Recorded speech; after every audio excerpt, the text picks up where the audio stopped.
Yeah, we'll go ahead and get started. So, Miss Beth, if you would like to get us started with a weather report, I'm really anxious to hear what you got to say. See if a couple clicks work. All right, great. All right, well, good morning, everyone. Happy July 1st. It's already July. Goodness. So I want to just start off with a review of where temperatures were at. When I was putting this presentation together last night, I was remarking to myself how when I gave this report out to you about a month ago, all these maps were green shaded, showing that the previous 30 days were cooler than normal. But I think just what we went through last week was probably enough to switch the color palette, if you will, from the cools to the warms. So the map on the far left is the average temperature departure. So that's for every day, taking the average between the max and the min, figuring out that number, and then comparing it with climatology. You can see on the far right, that's the maximum temperature. And even though we went through the heat wave last week, you can see that, yes, there's certainly warmer colors, but they aren't very strong, not as much as the minimum temperatures were, particularly in southern, southwestern Indiana, where the oranges are getting to be a little bit more red. So that's just highlighting again that those nighttime low temperatures really we're not dropping that far, and that can certainly be a concern for living creatures like livestock and humans and so forth. And a lot of that was because the humidities were extraordinarily high. So with that much vapor in the air, it's just really hard for the nighttime temperatures to cool off enough. Now I just need to figure, there you go.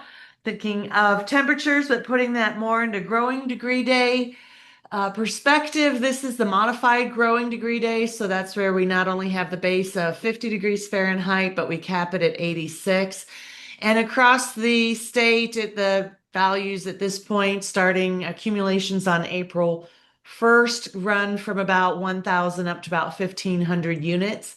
The map on the right to me says, yeah, this is pretty darn normal. That, yeah, I'm sure you can see some light blues and light tans, but honestly, if you look at the values and they're ranging in the 40s or 50s, when we get up to accumulations of 1,000, 1,500, this is really less than 5% departing from what is normal. So hopefully that means this will be a relatively normal year if those things even exist anymore.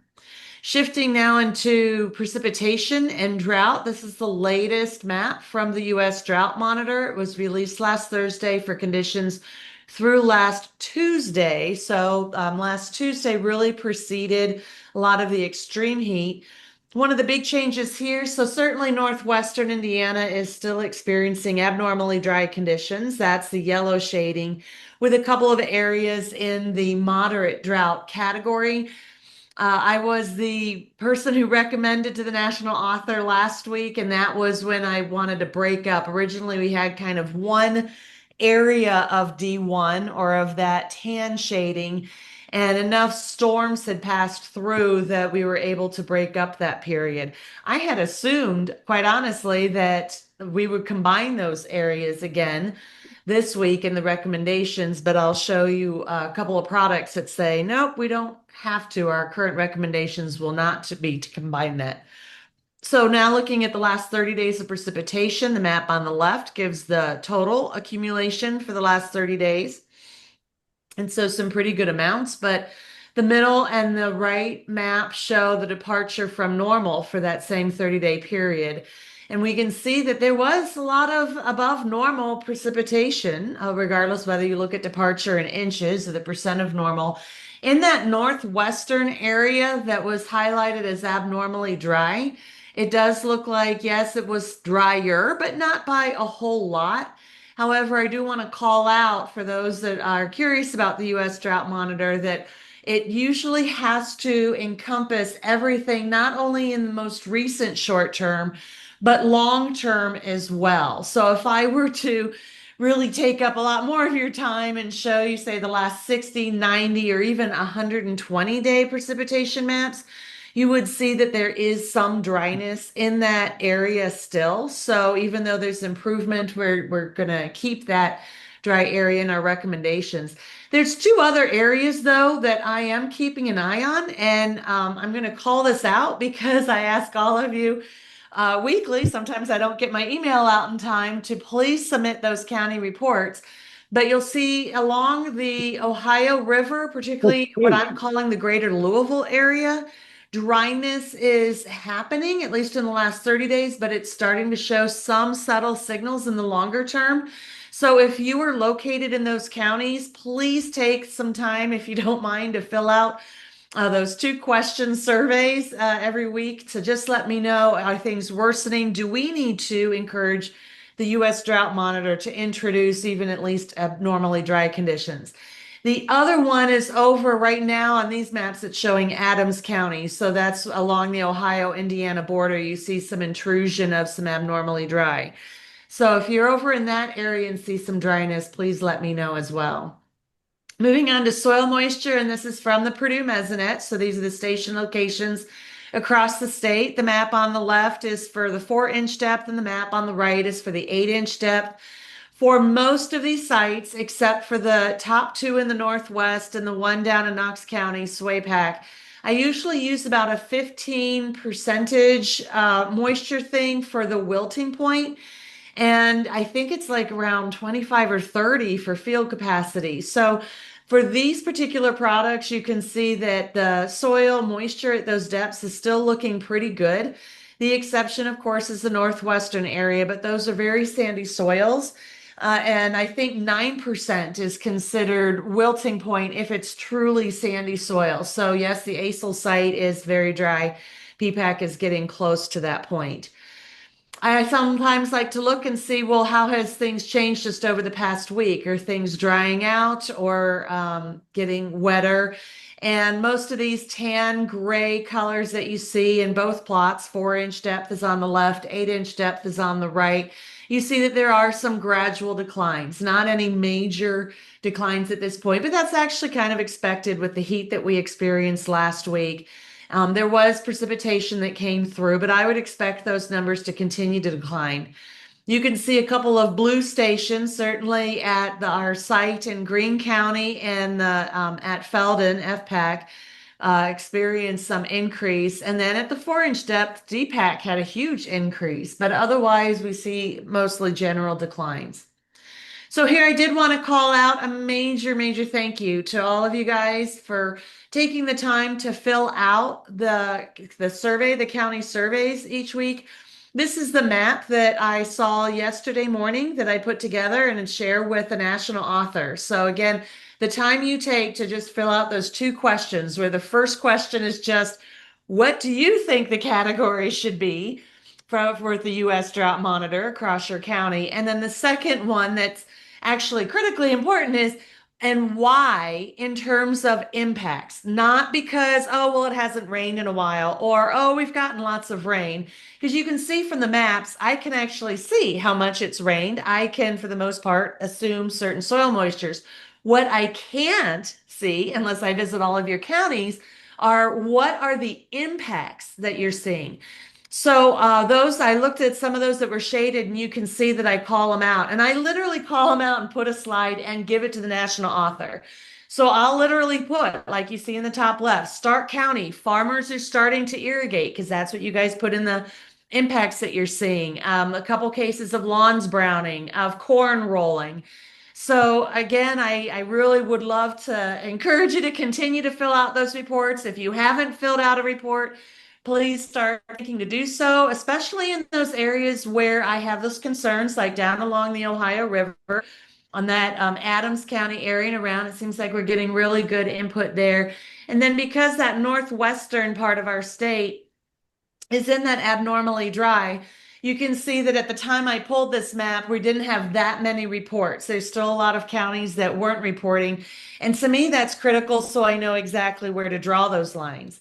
Speaking of which, this is the recommendation that I hope to submit actually after our call here today to the national authors. You can see that D0, D nada line, that thin red line, I'm suggesting pushing out, because one of the reports in Howard County came back and said some cornfields are showing signs of heat, stress rolling, lawns browning, pastures are struggling. So that was enough for me to say, all right, let me nudge that line then a little bit to include part of Howard County.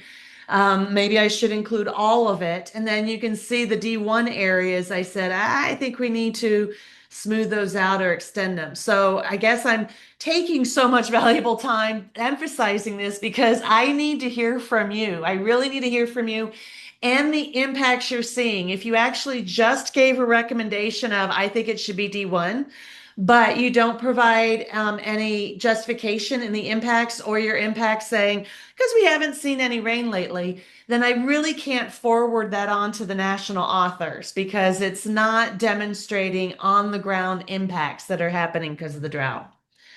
So now shifting to our future, what does the crystal ball tell us? This particular map shows the that 7-day forecast of what we think precipitation will look like, but this did include yesterday's precipitation. So when I pulled a more updated map this morning or looked at it, I didn't attach it in here. Those blues that you're seeing in the northeastern part of the state, I think now over the next 7 days, pretty much the whole state is in green, if not light green. So looking at the legend, that means that really we're only anticipating about a tenth to a quarter of an inch over the next 7 days. So that could be important with the temperatures expected to be higher. But so our evapotranspiration rates are increasing, and that should dry things out. Will that exacerbate our drought conditions in the Northwest? I'll have to wait and see. And around the state, I'll be curious. Speaking of hazards, potential hazards, I did want to share with you this slide, which I know I sent out an email with the presentation, and then I saw this at the last minute and I thought, oop, I want to get this in here for my presentation, but it's not included in what I shared with you via email. But you can see that we are expecting hazardous heat to return to the area essentially Friday and Saturday with the 4th of July weekend. So hopefully you all are familiar with the health concerns related to this. I know a lot of people have picnics and outings and so forth for the 4th of July. Just be specially aware and not just of yourself, but keep an eye of those around you, particularly the elderly that may not recognize right away that they are in distress. Looking at outlooks, we have the 6 to 10 day outlook on the top row and the 8 to 14 day outlook on the bottom row. Certainly, we are strongly favoring above normal temperatures in both of those maps. That doesn't necessarily mean it's going to be super hotter than normal. It just means that we have a lot of confidence that the temperatures will be warmer than normal. For the precipitation over that time, you can see that the models are slightly favoring that precipitation should be above normal. Now, I think I pulled these again yesterday when this morning I looked and it seemed like the precipitation was shifted to closer to near normal over this time period. But I think the fact that it was like right on the edge, hopefully that means that we aren't necessarily, oh, knock on wood, going to be looking at a severe drought hitting us in the next 2 weeks, particularly since it's extended into that 8 to 14 day product. But it is that hot time of year where everything's evaporating fairly quickly. And then this is the monthly outlook. I don't know, Austin might have shown this at the last drought call. I don't recall.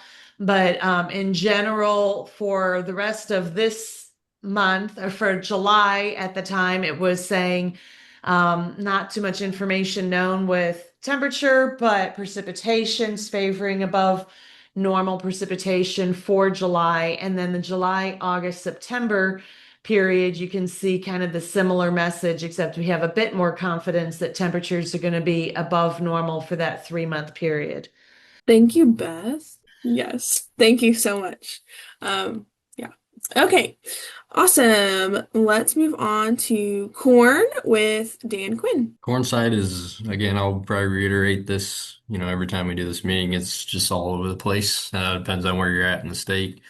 There was people I know in Boone County that were still trying to plant last week. Some replant areas, drowned out spots. You look at the eastern, southeastern parts of the state that just haven't caught a break for rain, even up in the northeast over there. I think, you know, starting to come out of it, but you drive those areas of the states, you see a lot of, drowned out spots, uneven corn, just areas that had pretty significant flooding. I know up in the, Kokomo area too, they just keep getting pounded with rain. Then you go northwest Indiana, right? Getting on the drier side, they were a little bit ahead of the game when it comes to planting. So crop conditions for the most part look pretty good. Central Indiana, near campus, a lot of stuff looks pretty good. I think soil moisture has been pretty good, but again, a lot of the stuff in those areas was planted, late April, early May, so it got off to a pretty good start. It's more the delayed crops, the late planted stuff that I think has struggled a little bit more. Largely, just it can't catch a break from some of the rain. Looking at crop condition ratings, I think Indiana's sitting about, I think 62% good to excellent. That's been coming down over the last few weeks. I would expect it probably to keep coming down, just in terms of the variability around the state. You look at counterpart states. I talked to my colleagues in Iowa. They said they can't find a bad looking cornfield, and I think they're like 85% good to excellent. So that's not good for prices, but yeah, stuff in Indiana's all over the place. Big thing to watch for right now. It's a really important time to monitor the crop. We're I think only about 2% silking. You're going to see that increase over the next couple weeks. Typically, when we get to mid-July, that's really when the state kind of starts to ramp up in terms of tassel and silking. Probably going to be obviously some areas that are behind just because of the later planting, and you look at the eastern parts of the state. But a lot of tasseling, silking going on. Big thing is corn is super sensitive at that point in time. You think about, peak water use, using about a third of an inch a day. It's really sensitive to environmental conditions. It's really insensitive to pests. You think about the disease side too, that I'm sure Darcy will talk about. Just be mindful of the crop, watch the crop. Looking for any signs of rolling, right? Leaf rolling can be pretty detrimental if it persists to crop to the corn when it's at tassel and silking. Be mindful of diseases at this point in time. A lot of farmers are going to start thinking about making that fungicide decision as we get close to tassel and silking. And just watch the Okay, crop. and It's a pain to scout our at this point in time. our person in the office. Got somebody off. There we go. So it's a pain to scout. It's pain to get a good look at it. You're gonna get your hats yellow as you're walking through the crop, but it's a really important time, just because of how sensitive corn is at this time. So, if we are gonna move into drought conditions, if they tend to persist with this heat. The good thing with the heat we've had the last couple weeks is that we've had good soil moisture. I've had a lot of calls of different news outlets and stuff like that trying to, sound the alarm that, things are going downhill because of the heat. I think the good thing is that corn can tolerate heat. It can tolerate heat very well if it has soil moisture. It's a C4 tropical grass, right? It can tolerate heat very well if it has soil moisture, which we have. But if it stays hot and those ET rates, evaporation rates are high, that is gonna, if that persists, that gets us into a little bit more danger zone as we start approaching more towards the silking and corn. So just be mindful of that. Watch the crop, watch areas. I think another important piece that we're probably going to start really seeing show up around the state is just a lot of compromised root systems.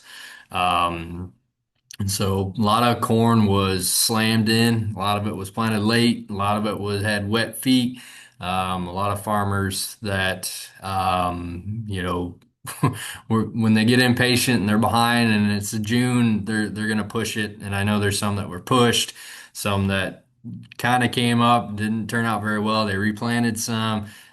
So that gives me a lot of concern about the root systems, right? So the root systems are going to be compromised in a lot of areas. That is going to cause issues if we get into more drought conditions.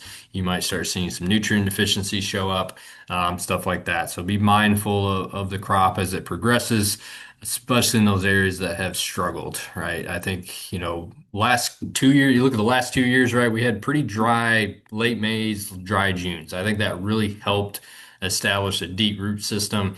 It carried us. We got good moisture through July and we had really good yields. You kind of flipped that in a lot of areas this year where we caught a lot more moisture early.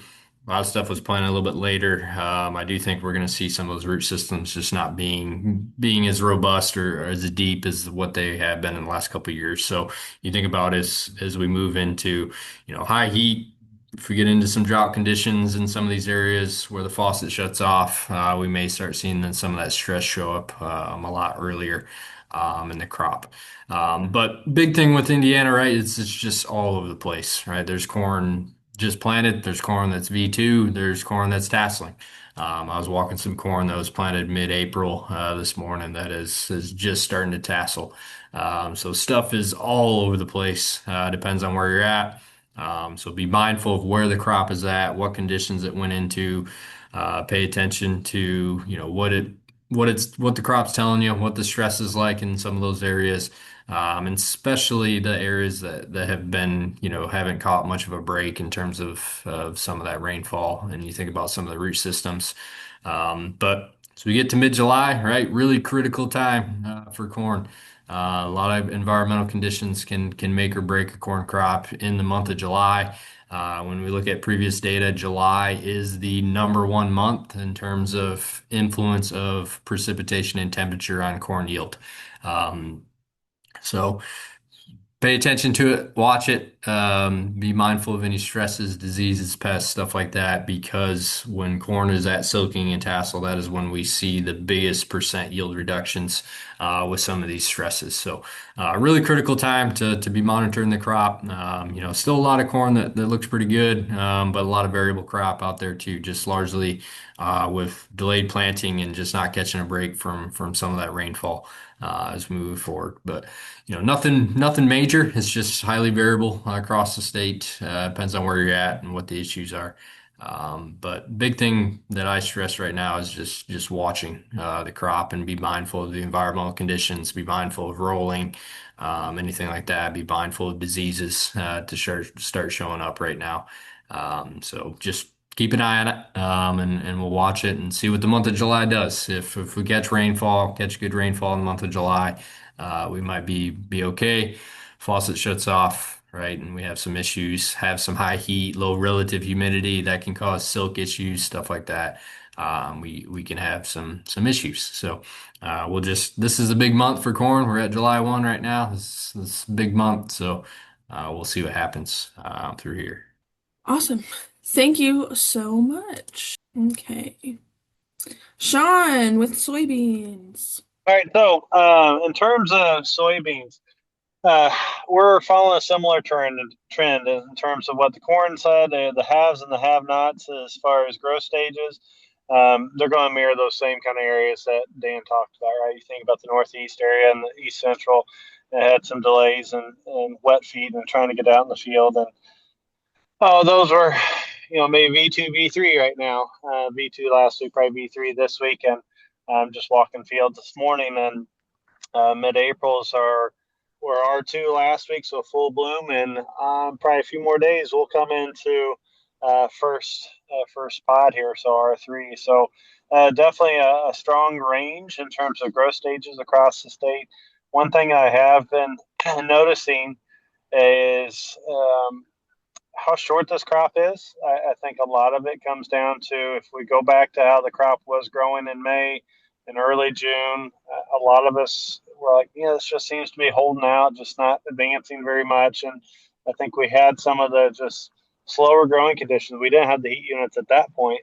And then now we've switched into this hot period, and soybeans are getting stressed out. And I don't see a lot of evidence. I saw a little bit. I drove across, probably Thursday last week, the East Central Illinois to West Central Indiana, north of here, that same corridor that Beth talked about with the drought monitor D1s.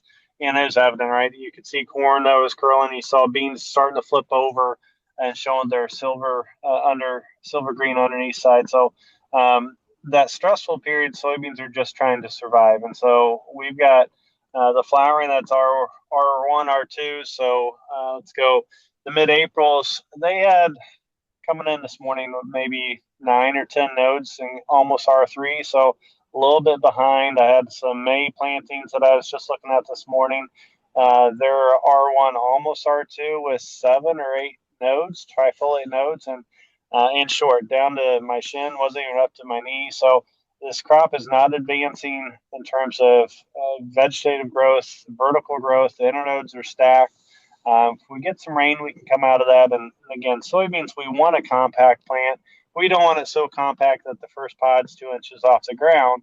But that's where we're at right now. We definitely have a crop that's advancing bloom across the states, right around the 5-year average. But again, I think that comes back to those that are still V2, V3 versus a lot of parts of the states that are R1 to R2. I'd say the ones that are advanced are more advanced than they typically are. And again, I go back to the heat that we've gotten here recently. We're flowering a lot of these mid-April, late April planted fields before the summer solstice. And so a lot of people get all excited about that because we have the longest days of sun. And so we harvest as much sunlight and transition into flowering and pod development. And obviously we got to have water to make sure we hold on to those flowers. So some other things to kind of put in the back of your mind, these growth stages and how fast they're busting through them, in particular into the reproductive stages. I haven't looked to see who else is on, but assuming Tommy or some of the weed guys are on. Growth stages are huge for soybeans, right? There's going to be some of these that have escapes. I'm sitting in front of a field right now that is just covered up with water hemp, and it's where you are too. And so the options are pretty limited at that point. If you look at some of the more traditional ones we've had in the last few years of herbicide programs, it's apply through R1. That's first bloom. That's a flower anywhere on the main stem. But as we have these stressful conditions and the plants may look, oh, it's a short plant, I still got time to spray. Vegetatively, true. Reproductively, it's R2 or coming into almost R3 with the flowers at the top and that pod developing. So be aware of that. Those are there for a reason, right? If we apply off-label or near that point, we're going to be blowing off some flowers and blowing off some pods. So just be aware of that. So the short canopy is kind of one thing to consider. The heat, as I see it, I have not seen major disease development, even though we're coming into R3. I think R3 tends to be a growth stage that a lot of people like to target with the fungicide application. With how compact the plant is, R3 as well as heat, I dare say, I mean, certainly there's no disease present that I've been seeing. There's more opportunities to hold off, especially when Hey, Maya, I'm on a podcast. Like Dave's telling someone. All right, so, but the point is this, that R3 is yes coming, but I don't see things that are pointing to that, yeah, we need a fungicide spray or insecticide spray. I'm fine with holding off more and more. I personally, on a lot of my foliar protection work, I go closer to R4 anyway, so I think there's some time in that way. Otherwise, it's I'm seeing some fields that are stressed out that have had the water areas, and those are still having issues with root systems. So same thing that Dan talked about. One more that I'm seeing, it shows up in this kind of dry, hot condition in June. And so June of 23, we saw it. I'm seeing it again now. Those fields that have had an opportunity for roots to develop, they're looking good. Those that are maybe a little bit delayed in development, so whether that was a heavy residue or had some extra seal rye or something like that, those are struggling a little bit. They're holding on to that highlighter green. Nitrogen content is very low, so we're holding on to that highlighter green longer. I'm seeing field to field. I'm looking at these planting dates, and the no-tills are struggling a little bit right now versus some of the work ground. And it's just some observations I think about some of the carbon and the way we mineralize the nitrogen early and the way those roots and then eventually the nodules are developing. So I definitely think that we've got some of these that are there's going to be questions about should I do something to bring those struggling soybeans back to life. And I personally struggle with calling the ball with doing a foliar application, anything in this heat to turn them around. I think that rain's our biggest asset here, and that's what we got to look for. I would certainly take leaf samples to get a true diagnosis of what nutrients lacking. My guess is nitrogen, maybe some sulfur. If there's enough ground area showing, we could think about doing a granular application of like an ammonium sulfate or a gypsum. But I think we need to do some rain dances and as well as taking leaf samples to see what the true nutrient content is. So with that, I'd be happy to answer any questions. Hey, Shaun, question on manganese. So, and I guess root systems. So out in the field and the is V2, V3 soybeans and the already showing manganese deficiencies, but it's very streaky. Would that be a product of like planting too wet, having some root zone in some of it because it, right next to row looked a little better than a worse row, like soil Yeah, comparison cause that. yeah. So there's several things with the manganese up there. Where you're at in the northwest corner, obviously you guys deal with manganese issues more than any other part of the state. Muck soils can get into it that you have there, as well as just some of the loams. Manganese deficiency. So let's kind of do a quick recap on this. Corrective action is possible. The foliar application, usually the 1-2 quart products are going to be fine, whether it's manganese sulfate or manganese chelated manganese. If they're trying to tank mix it with the herbicide, we really need to be mindful of, okay, is it truly tank mix partner available? The chelated ones are going to be a little pricier, but they're going to help ensure that the manganese gets taken up, not antagonize any of the herbicide activity. Your comment about how it's streaky or not, there's a really interesting pattern that shows up in these fields. And so a lot of them, you go and find where the old corn stalk row was, right? And then you think through, okay, where is it popping up? A lot of cases when I see this streakiness, 30-inch corn and now 15-inch soy, is the soy right where the side dress bar was last year looks better versus those that don't have it. So if they don't quite split the 30-inch row of corn, but they have more that's lining up on that side dress, what ends up happening in a lot of cases is you get this kind of localized acidification, right? You got the nitrogen and maybe even sulfur from the previous corn crop, and so you have this localized acidification zone, and so more manganese is available versus those that don't have that localized zone. I would also echo your point about if it's anything that's compromising root system, that's going to have an issue with any nutrient availability, including manganese. And then the final thing on spottiness or streakiness of manganese in these soybean fields, you can go on the two extremes. If it has been dry, we can start to see manganese show up more and more, which obviously that part of the state has. It can also go to the counter side. If we have more ponded areas, wet feet, and they continue to have wet feet, we're going to have overall highlighter green looking soybeans, but you can also have more manganese show up, that intraveinochlorosis, because the water has the iron that's in that soil turns into ferrous iron, and so that iron is taken up over the manganese, and so it's a matter of taking more ferrous iron up and not manganese, and so then we're manganese deficient because we're taking up iron. So I gave maybe about 3 or 4 scenarios, but does that answer your question, or do you have any follow-up on that? I think that's good. Yeah. The thing for the manganese, again, will probably be 2 to 3 applications during a typical growing season.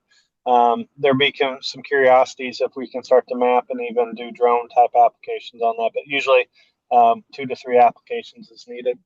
Awesome. Thank you, Shaun and Phil, for your good question. Thanks again, Shaun, and we'll go to Marguerite with Hemp. Everyone. Things are, despite the heat and some early season crusting problems at the research plots, but also at some of our collaborating farms in Indiana and other Great Lakes states, things are actually looking pretty good. If you get the chance to go out to the agronomy farm and know where the hemp plots are, I want to ask, there's big caution tape around it right now. The plants are looking pretty good. Some of the plots are about 4 feet high already, which is really exciting. So we have good weed control, and I would say 95% of the plots, they've closed the canopy. They're growing really strong. the heat didn't really do a lot of damage to them. We did have somebody not from the farm drive a dirt bike through the plots. So there's some damage in those plots, which is why there's caution tape. So if you are out there and want to check them out, don't be like dissuaded by the caution tape. Please look at the plants. It's just to try to deter people outside of Purdue from going into those areas. So things are looking really good, really healthy, which is great because we've scheduled the field day for this year for July 30th. Um, It'll be a part day program, so 9 to 1:45 with lunch included. I will put the registration link in the chat so you can register or share with anybody in your county that's interested in coming to the event. We'll have myself and some other researchers talking about the ongoing trials out at the farm. We'll have some industry folks talking about post-harvest management and product development. So we'll talk about it from a food science perspective and from animal science. So if you have anybody that's interested in the sort of laying hen application of hemp seed meal, we'll have somebody from animal science talking about that and animal bedding as well. So trying to make a sort of interdisciplinary event that isn't just talking about the production trials, which I love, but also talking about what do we do with the crop, once we harvest it, and what are all of the interesting applications the stalks and the seeds can go into. So that'll be July 30th. I think, it'll be a fun event. Always have a really engaging crowd that comes out. We'll also have somebody from Diversified Corn Belt talking about crop diversification, not specifically for hemp, just the importance of diversification in Indiana and the Midwest. So come out to the event if you are available and have time. But if not, and you're at the agronomy farm for anything else, please let me know, and I'd love to, take you around the plots and check things out. I think I have 200 something plots this year between 3 different trials. So things are looking good. I'm pretty happy despite all of the interesting weather events that we've had. Thanks, Marguerite. Thank you for sharing that. Elysia Rodgers with a forage update. Yes, good morning. Not a whole lot to update. Kind of looking across the state, we're everywhere from not having first cutting cut to some people maybe starting on third. So just different weather events have led to just kind of the chaos that is hay harvest season. So I did just see in the morning ad clips, it goes last week, they sent out the entries are open for the 2025 World Forage Analysis Super Bowl, which is a part of the World Dairy Expo in Madison, Wisconsin in October. So if you have any producers that you think would be a great fit for that, they have over $26,000 in cash prizes for both corn silage samples, which are due July 10th, and then all other entries by August 21st. So I will put the link to that contest in the chat in case you have anybody that may be interested in that. Awesome. Thank you so much. Okay. Darcy with diseases. All right. Good morning, everyone. I would say it's still relatively quiet, but I know we've turned on the tar spot map. And so I thought I'd just share resources available and then some other tools that are out there. And you can kind of see we turned on tar spot in Porter County a couple weeks ago, June 11th. And then I added LaPorte just this last week. I spent last week up in northern Indiana, so I was across part of the state there from eastern to western part of the state, scouting around some of those areas where we know we've had severe tar spot outbreaks in the season. That being said, some of the areas we found it's still really low and in those lower leaves of the canopy. What I'm watching for when I worry about disease risk is when is it finally moving up into some of the leaves at knee height, not those first few leaves that we're finding it on. I do know I got a couple samples coming in, probably where they've got April corn and it's doing really good. So those are the areas where maybe we got to start keeping an eye out, monitoring for it. Again, Dan talked about scouting. I think you got to get out there and make an informed decision. I wouldn't be putting any fungicides out before getting tassels in the crop canopy, just because it's been These dry conditions have kind of slowed things down. And so I thought I'd share, let me see here. I can't see hold on. No, I'm going to share the crop risk tool. So this is the new tool that's available instead of Tar Spotter app. That has gone away due to funding, but we are able to put this tool on the crop protection network. So it's the same models that are running and it's expanded. So I think it's really kind of exciting. If you haven't looked at this, you can search the crop risk tool. It's on crop protection network. As you can see, I've put in the GPS locations of the major packs that we're at to try to monitor it. You could add your own farms, and wherever you add these sites with the GPS, it'll be available next time you log into the website. So that's kind of a neat thing, is it remembers where you're tracking. Here I'm showing corn, so you can kind of see, if I look at acre, tar spot, it was high. If we were at V10, tassel silking, it was, high in June when we had some of that moisture conditions and cooler weather conditions. But as you can see, this heat wave has really dropped the risk way down. So it's green. So it's really relatively low right now. And that's why I would say I would hold off on making any fungicide decision until you really find the disease or the crops reach that tassel silking stage to see where things are. You can also see the gray leaf spot. That model's still at high risk. So we might start seeing gray leaf spot. I haven't seen any yet in the fields. But again, if you look at all the sites, so there's Penny. They all look about the same. It's been a little drier down in Southwest Pack, so they're more into the green area. But again, a nice little tool if you want to monitor some locations in your county. I'd also say there is the soybean one. So if I go up here and click to soybean, we get the models both for white mold, and then we're also trying out a frog eye leaf spot one. And I know Shaun mentioned that some of the crop is reaching R3. That's when we start thinking about putting a fungicide on soybeans. And I would say, relative, if you're not worried about white mold or either white mold or frog eye, the risks are low. So I wouldn't be doing anything in soybeans at all until you start seeing some of those diseases. But again, a nice little tool to utilize. White mold, we're looking at flowering. So if there's a canopy closure and flowering, that's when the risk would go up. But again, everything's green. So I think the weather conditions are pushing those diseases off. But again, a couple new tools that we can monitor different crops. And if you were worried about tomatoes or potatoes, there's also some options in there as part of this program. The other side of it, and I wanted to share, so when we track diseases, so you can see where on the maps here where I enter that information for tar spot, samples I get in. So again, all samples are free. Corn and beans to send to the clinic, to send to John. He'll also send me those samples that when then I turn out a county if he gets a sample. But there is another tool that I want to say is available. And I know some of you working for Purdue on the farm are out scouting. And if you see something and you don't want to get it to us quite, if you have some pictures you want to share, we also have this tool available. It just came online.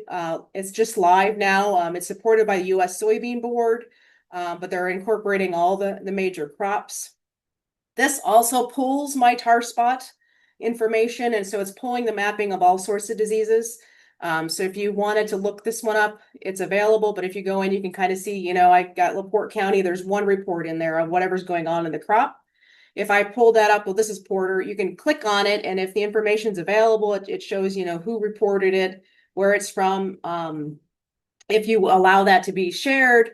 But it also just gives you some information on what diseases was found. So it's kind of a neat new tool that's been developed where we can track different issues going on in cropping systems. So this would include corn, soybeans, and wheat. Let's see what other crops they have on here. No, and cotton. So we don't worry about cotton, but it's got a whole bunch of different crops that we're monitoring across the country. Again, another tool looking at what's going on. So I would say if you're interested in adding to this, you can actually go in and submit a report. It'd be kind of the same report, even on the tar spot maps. You can report issues. So again, there's a whole bunch of commodities are part of this project. I would select corn, and I can go in and say, hey, these are the issues we're seeing in the field. So let's just say I found smut. I did see some smut the other day. You can go in and put, the date, where you are, the county. And then there's an option, which I think is really cool, is you could put a picture in. And I would say if you're trying to report something that I haven't seen, put a picture in, because that report's going to come to me before it goes live on the map to verify that the problem is true or active. It may also go to John as well at the PPDL. But just again, another tool to help us track all the different issues that may be going on across the commodities. This is again the same kind of maps that we use when I track tar spots. So I go into the same system, a little different where I go in, but this is where I track and I add to the map. But again, this allows everybody to go in if you want to submit some kind of observation, and then we can look at it and see. And I would say if you take a picture of something, again, hold on to that sample because we may come back and say, okay, we can't verify from this image. We need the sample, and then we'll have you send the sample in, and then we can update the reports that way too. So just another tool that I thought I'd share that's come on live with the Crop Protection Network. That the network also has a bunch of different resources. So the maps are there. There's a severity estimation tool. So if you want to figure out when I talk about 1%, what does that mean versus 3%? There's a nice little tool you can play around with the corn and beans. What else do I have here? So there are other tools. There's a fungicide efficacy tool. So it pulls the data from all our efficacy tables, and you can go in and select, okay, I'm worried about corn, tar spots, the disease is a concern, and it'll give you a list of those products that have a label. Maybe. Yep, it'll give you a list of all those products that have a label and then the groupings, and you can actually sort them by, best ratings from the top, I think. It'll move. It's slow today. Yeah, or we'll go the other way. So it gives you the ones that have the highest ratings versus the least ratings, and you can kind of cross-reference. So again, another tool that's available for the different crops. I think you got alfalfa, soybean, corn, and wheat available. But again, a lot of new tools coming online from some of this university data that we've collected over the years. So those are some things I wanted to share. Let me see if I can pull across. And so if you're looking for tar spot, I just wanted to show you, this is kind of the one lesion that we're looking for.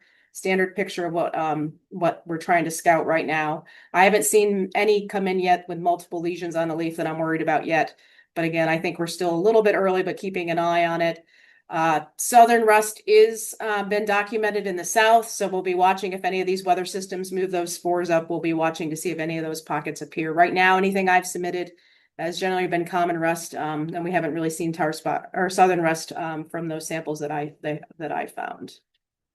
And I'm trying to think if I had anything else. Oh, I was also going to tell you that if you're interested in trying to put out a newsletter, I do have a little blurb that could be used to track diseases that shows that, the funding supported by Indiana Corn and the Soybean Alliance. So again, if you want some of this, or email me and I can give you the Word document, you can cut it apart and steal some of that information. And that would be useful if you're trying to track diseases. Red crown rot, we'll still wait to end of July before I start pushing to that to keep an eye out. But again, we'll be looking for that across the state as well. And I think that's all I had for today. Thanks, Darcy. We'll go to irrigation with Lyndon Kelley. Thanks, Shalee. I realize you're tight on time, so I'm going to make it quick. A lot of us realize that the hot weather, one way of dealing with that for irrigators is to apply water. We are also coming into a time period that, as both Shaun and Dan mentioned, is critical to have water. Some of the highest yield differences from irrigation or non-irrigation happen in the next 2 weeks for both corn and soybeans. Corn, week of tassel in the following 2 weeks, and soybeans the week of R3. So we're narrowing in on those. And we tend to want to build water and not be at a deficit situation at that time. Couple of calls that I've been getting about the Indiana's new legislation, Senate Bill 28, and how that's going to affect producers. I've had a couple conversations with Indiana Department of Natural Resources, and I guess the things that they would like to pass along is that they're ready to receive complaints. They're not sure what they're going to do with them at that point, but they're going to deal with them much like they did the small well versus large well issue. They also tell me that late summer this fall, they're going to be looking for input from the irrigation community on how to form that conflict resolution process within Indiana Department of Natural Resources. A couple other things. It does not replace Michigan, or I'm sorry, 2 states always gets me confused. Does not replace Indiana's riparian status. So if the Indiana Department of Natural Resource cannot resolve the conflict between the two large well users, you still could go back to court and sue each other. So that's still in place. The other thing that we realized fairly quick, the way the wordage is, this will not have an impact on either surface water withdrawals or horizontal wells, from either the standpoint of being the offending or the compromised. So it will have no effect. You won't be able to sue each other if you have one of those involved, either offending, causing the problem, or reducing its potential. So it didn't pick those up. So what do producers need to be thinking about? Well, if you're going to go into one of these situations, one of the first things that they ask is your water use reasonable? And I think producers need to be thinking about doing some type of irrigation checkbook scheduling or soil moisture monitoring and keeping those records so that down the road you can say my use was reasonable. I wasn't overwatering. I was making good use of the resource. So we have a number of scheduling tools that are up there. I sent Shalee a PowerPoint that has some basic slides. She can send it out. If you have an irrigation in your area, you probably want to pull those down and look at that as being one of the tools that you have to be able to explain to producers how would I prove that your water use as an irrigator is legitimate. We did have a couple calls here from Indiana in the last couple weeks about contract production and what adequate irrigation was. Basically, people that were paying for contract production of vegetables and seed corn in that case, that the water wasn't being turned on, and they were saying, how do I prove that the person I've gave this contract to is not honoring the contract? And the wordage is adequate irrigation. And I think I'm going to go back to checkbook scheduling because it's the most scientific based system that we have available. So if you're in those communities that have a lot of irrigation, I would encourage you to master this skill. Be glad to help you. Thanks, Lyndon. Let's go to Tommy and talk about weeds. All right. Well, good morning, everybody. I think I just got three quick things to try and touch on. Hopefully weed control is starting to wind down a little bit. I always like to say once we get to the 4th of July and get past that, we should start being less concerned about weeds, hopefully. So hopefully that's the case for most people. The one thing I did want to say, if we are still making applications out there, when it gets this hot and this dry, just like our crops, our weeds tend to kind of shut down a little bit too, or at least they get hardened off and thicker cuticles and everything else. So it becomes even more critical to do some of the little things right if we're really going to try and kill them with an application at this point. So, that's things like picking the right nozzles, making sure we're trying to slow down our sprayers a little bit, getting a good boom height, like all the things everybody hates to hear from us. But doing those little things gives us a better shot at killing some of these weeds that are getting tougher to kill when it's hot and dry, basically. So just watch out for that. The other thing I was going to echo, a lot of what Darcy and Dan and Shaun said too, was we're going to have to continue scouting through the rest of the year for weeds, just because of the year we've had with the slow canopy development that Shaun mentioned and the very variable heights and growth stages that are out there, like Dan was mentioning. I know when I made a trip over to DPAC this last week to spray some trials, like the amount, even within a single field, of where you could go from corn that's 12 inches tall to just two couple 20 feet down the row, and all of a sudden it's almost tasseled, right? There's just those wet spots that happened and other things, and so we need to kind of scout those areas closely because of the growth stages and canopy development being so far behind. We're going to have a lot of extra escapes this year, I think. And so especially things like water hemp, where the seed production is through the roof still, if we can try and eliminate some of those extra flushes and maybe not having to spray entire fields, but we try and go out and spot spray or something else in some of those areas, it could save us a little bit of money rather than spraying the whole field, but also beat back some of those weeds and seed production for future years. It's just going to be challenging. It's not going to be a fun task for this year, but that's definitely a concern I've got for basically building our seed bank this year because of that delayed canopy development and things. And then I had one other thing, and now I'm forgetting what the other thing was. So It was the canopy development, the making sure we're not hardening off weeds or killing the hardened off weeds. Oh, I know. The other thing I just wanted to throw out there is if any of y'all start to see burr cucumber escapes in cornfields in particular, if you could let me know, that you're starting to see those things pop up in certain areas, and especially if you happen to have a field or two where it's what I'll call research grade populations of burr cucumber, we're going to try and start getting a couple studies out for late season applications, particularly with drones, right? Like, can we kill some of these burr cucumber populations late season and help us out, or do we just need to wait until basically, black layer and do a desiccation application? We're trying to start to kick that can around and see what's the best option available. So basically, the two things I'm requesting is if you have some fields or it's starting to pop up, just let me know so I kind of have a rough idea of distribution and how bad the burr cucumber problem is kind of across the state of Indiana. But then also, like I said, if you've got some fields where you really think, hey, yeah, we got a really good population that takes up some area that we could do a research study in, and you have a farmer that'd be open to it, like let me know that too, and we try and maybe get something out this year, or if nothing else, we could make plans for next year kind of thing. So I just want to throw that plug out there for the burr cucumber side of things too. With that, if there's any questions, I'll take any questions, but I was just going to leave it short and to the point on the weeds front. Thanks, Tommy. Hey, Any Tommy, question? oh, Shalee, okay. Hey, Tommy, how much burr cucumber infestation are you thinking is that you're interested in? I know a couple creek bottom farms where, the burr cucumber came in with the flood water, and it's kind of like maybe 10% of the field, just, where the water went over and deposited seed.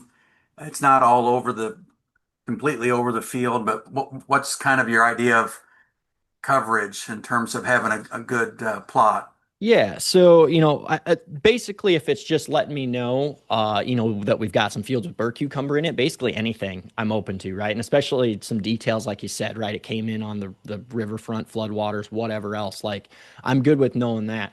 When it comes to for the distribution part, when it comes to the research part, so I was just going to try and do some real quick and dirty math. Like, if we're doing a drone trial, one single plot is basically 40 feet by at least 50 feet long. And then we try and replicate, say, at least 3 times. So that's one treatment. And then say we have, I don't know, 6 treatments, right? It's kind of a smaller study. That's basically almost an acre. So like 1 acre covered is kind of like a bare bones minimum what we would need to do like a research trial with spray drones and stuff. Unless we cut down treatments, and only did like 1 or 2 or something. But it'd be nice to have at least a few comparisons of things. So yeah, that's a good question. Thanks for asking that. Awesome. Thank you. All right. John Bonkowski, what are you seeing in the PPDL? Howdy, everybody. So just to follow up what Darcy was saying, we have very few leaf spot problems thus far, but what we do find, we have some rust moving in on corn, common corn rust. If you're unsure of what it looks like, and typically we always recommend sending in a sample for verification anyway, feel free to send a sample. We'll go ahead and check it out for you. We'll provide a report with just the ID, and if you want any management recommendations, we can provide that for some of these other disease problems. Darcy already mentioned the fungicide efficacy tables for those, but we could also provide some of the kind of resources through Crop Protection Network. They have some great little encyclopedia articles for just all the different disease problems you come across with corn and soybeans. So I highly recommend checking those out because I refer people to those quite often in my reports. As far as the other disease issues we're seeing, it's kind of following up all the wet weather. We're seeing a lot of Phytophthora stem rot in soybeans. So Phytophthora root and crown rot, as well as Rhizoctonia, Fusarium, all the usual suspects when it comes to soil-borne disease problems. You'll find these issues, especially in low areas in the field, especially when it's been really wet or anywhere that retains water. But I will say that Phytophthora might be slowing down now. A lot of those plants are probably already dead or almost dead. But as it dries up, we're going to see more root issues kind of in those low spots. If they didn't have Phytophthora, if the roots were infected with a pathogen and they're severely stressed, now that we're getting into heat, you're going to see those wilt more substantially, and you might have more plants dying in those low areas. So just keep an eye out once again in those low spots now as we're getting to these dry periods. Feel free to send those in, and we'll go ahead and try to figure out what's present and might be causing that problem, so that they might be able to manage with either a seed treatment in the future or some kind of other application. But yeah, that's all I really have at the moment for the field crops. Awesome. Thanks, Shaun. Anytime. All right, perfect. So with that, we will be back in 2 weeks on July 15th. Jeff will be your host that week. That is my county fair week, so I will not be hosting. But in the meantime, stay safe, and if you if your county fair is soon, then I will pray for you. So thanks so much, and see you guys soon.